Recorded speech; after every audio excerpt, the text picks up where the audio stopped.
UPS check చేసేది ఎలా అని చూసుకుందాం. ఇప్పుడు చూడండి, ఇన్పుట్ వోల్టేజ్ వచ్చి 235 ఉంది. ఇది వచ్చేసి ఫ్రీక్వెన్సీ, ఇండియన్ ఫ్రీక్వెన్సీ వచ్చేసి 58, 50 లోపు ఉండాలా, లేకుండా కనేస్తారు అనమాట. అట్లా ఇది 230. అవుట్పుట్ వచ్చేసి స్టాండర్డ్గా ఉంటుంది, ఎందుకంటే దీంట్లో సెట్ చేసి పెట్టింటారు కాబట్టి ఆల్రెడీ అది స్టాండర్డ్గా ఉంటుంది, ఎక్కువ పోయి తక్కువ పోదు. ఇది వచ్చేసి అవుట్పుట్ ఫ్రీక్వెన్సీ.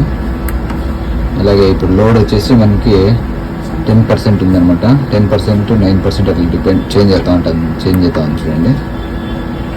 0.20%, 20 kVA అంటే లోడ్ 1 kVA కింద తక్కువ ఉందన్నమాట. లోడ్ ఏమి అంత ఎక్కువ లేదు దీనికి. అలాగే చూడండి, బ్యాటరీ వచ్చేసి 100% ఉంది. ఇప్పుడు బ్యాటరీ వోల్టేజ్ 54 వోల్టేజ్ ఉందన్నమాట. మామూలుగా ఎంతసేపు రన్ అవుతుంది అనేది ఇక్కడ చూపిస్తాను చూడండి. ఇక్కడ 103 అంటే ఆల్మోస్ట్ 1.5 hour వస్తుంది అనమాట.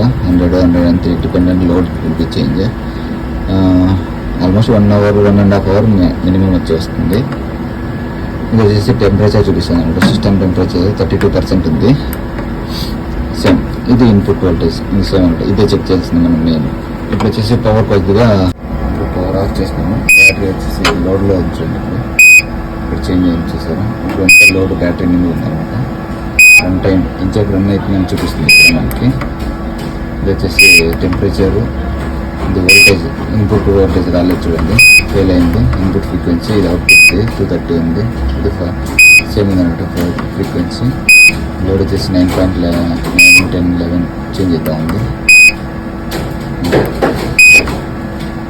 బ్యాటరీ 70% చూడండి డ్రాప్ అయింది. ఇప్పుడు లోడ్ అంతా బ్యాటరీ ఉంది కాబట్టి బ్యాటరీ డ్రాప్ అయింది అన్నమాట.